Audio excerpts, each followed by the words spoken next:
our website has become #1 raw foods website on the planet in terms of popularity, according to the all the rating systems on the net. Why? I think because people are sick and tired of the bullshit that's getting spread around the raw food scene or the health food scene. Fruit's bad for you. You can't eat carbohydrates. You know, got to eat high fat, low carb, high protein. All this crap. People are sick of taking weight loss advice from fat gurus. People are sick and tired of infomercials. People are sick and tired of people smoking cigarettes and saying you can't eat bananas because bananas are bad, and I'm a spiritual woo-woo bullshit artist. You know, I've got a Hugo Boss suit underneath, but I'm really wearing a poncho from the shaman in Ecuador I just got high with. So people are sick and tired of all this hoo-ha, wishy-washy, airy-fairy, whippy-snippy crap. And they want hard information that's fun, that's sound, it's noble, it's logical, it's easy to form a template into your daily life and take it up straight away. 1, 2, 3, 4, 7, 10, 15 bananas, eat them, go. Hungry, do it again. Eat some fruit, eat your greens, boom, loving it. Get your sleep, water, sunshine, exercise, fun. People want that, they're hungry for that. Then again, you've got the other side of the circle where you got people go, oh, I don't want that because that's... No, I want to buy supplements and all these crazy things and live on supplements rather than just take 1 or 2. They want to I want to live on them. I want to have a cabinet full of them. People come around and go, look at my supplement range from such and such. So we're into giving tough love, hard truth, honest stuff, being noble, upfront, transparent, helpful. So I think that's why we're becoming #1. And Fred Patnard said it a few years ago, so you guys are going to go big, man. I was like, really? And he's like, yeah. And it's happening. So... thanks, Fred, for the slap on the back. It's growing every month. I just topped out my Facebook profile. She's got a second one up, and it's YouTube. It's just in the last month, it's just gone whoosh.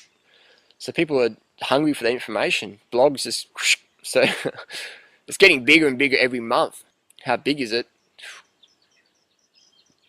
Maybe we're reaching maybe 40,000 people a day. I'm getting more emails than I can keep up with. I try and get them all answered, but so if you've got any emails waiting, but I like to get everything back to people, so it might take a while, but it gets done. Well, it's funny, it's the same people saying, don't criticize me, you're attacking. And it's like, hang on, aren't you criticizing and attacking me? Don't judge people, you're self-righteous. Aren't you judgmental and self-righteous in saying that? I encourage people to criticize, verbally attack, not to physical violence. Judge, critically think. The ability to critically think has been lost in our society, especially in the health food movement, where all these spiritual woo-woo bullshit speakers get up on stage and go, no judgment, brothers and sisters, hands in the air, kakawi wowie, no judgment. But Durianrider, I'm going to sue your ass if you give me crap. That's the reality of the situation. Basically, I'm not out here to make friends, so I don't really care who I offend. I'm out here to tell people what they need to hear versus what they want to hear. I'm not out here to impress people. I'm here to say what needs to be said. No one's doing it in the format I'm doing it, so I'm like, hey man, I'll do it. I've got a big ego. I've got a loud mouth. I can run fast. I'm a kickboxer, whatever. I'm going to say it. I'm going to speak it. I'm going to say what I mean what I say. Those that mind do not matter, and those that matter do not mind. So when I say to people that criticize me, keep criticizing. I do it. It's all good, man. Criticize and judge and do it. Just make sure you don't let emotional bullshit come up to prevent you from taking real action in your life. Stand up and commit. Let nothing stand in your way. Above all, follow your heart and do it. Jealousy, hatred. I know people who like to literally just shoot me. You know what I mean? I was saying something the other day. You'd shoot me if you could, wouldn't you? It's like, I know people want to kill me. It's why? Because I think we're being a voice for what people don't want to hear. We're being a voice for the voiceless, our animal friends, the planet. We're being a voice, and people hate that because people go, oh, you can't do that vegan thing, you can't do that raw thing because I tried and I couldn't do it and I'm disciplined. And people are hating that we're doing it. Why? Because we're not starving ourselves, you know what I mean? We don't believe in breatharianism. Breatharianism is a load of crap. You see all the raw food gurus who fall off the wagon, the raw wagon or the vegan wagon, and so that's all fanaticism. They still believe in breatharians, man. Eating bananas isn't fanaticism, man. Breatharianism is. I still like to see an objection as a request for more information. So when someone objects, I'm like, here, more info. You might not want it, but you're going to get it from the DR. Well, currently I've got 2 lawsuits against me. I've got one in the mail from David Wolf and Victorious Kovinskis from the state of Hawaii. So I've got California law and Hawaii law. I should do a doco, Hawaii 5-0 or something like that. Or California, San Diego. And why am I very vocal? Because these gurus were my gurus back in the day, and when I got into raw foods, I was like, yeah, wow, this is pretty cool, you know, all airy-fairy. These dudes are hucksters, man, and I'm lifting up these ponchos and spiritual guru Dungeons and Dragons fantasy catalog warehouse outfits. I'm lifting those up and go, hey, look, these guys are wearing Hugo Boss business suits underneath. And the audience is going, whoa, and these gurus just hate it, man, because I'm exposing them from the frauds, the hucksters and slicksters and snake oil crew they are. And if these people were really the kind, gentle, considerate, you know, people that they claim to be, they'd be go, hey, Durianrider, that's really cool, you're doing great on fruit and vegan, and wow, that's really cool, how are you doing that? None of these people give a fuck, man. They don't ask questions. They don't ask Doug questions. How you doing? This is really cool. You're really fit for your age, Doug. You're 57, whatever. You know, how you doing this? They don't care. They want us out, man. They want us away from this whole thing. They're so into control and like, you know, like you can't be a vegan, you can't be raw, you got to do it this way, and all these superfoods and powders and canisters of bullcrap.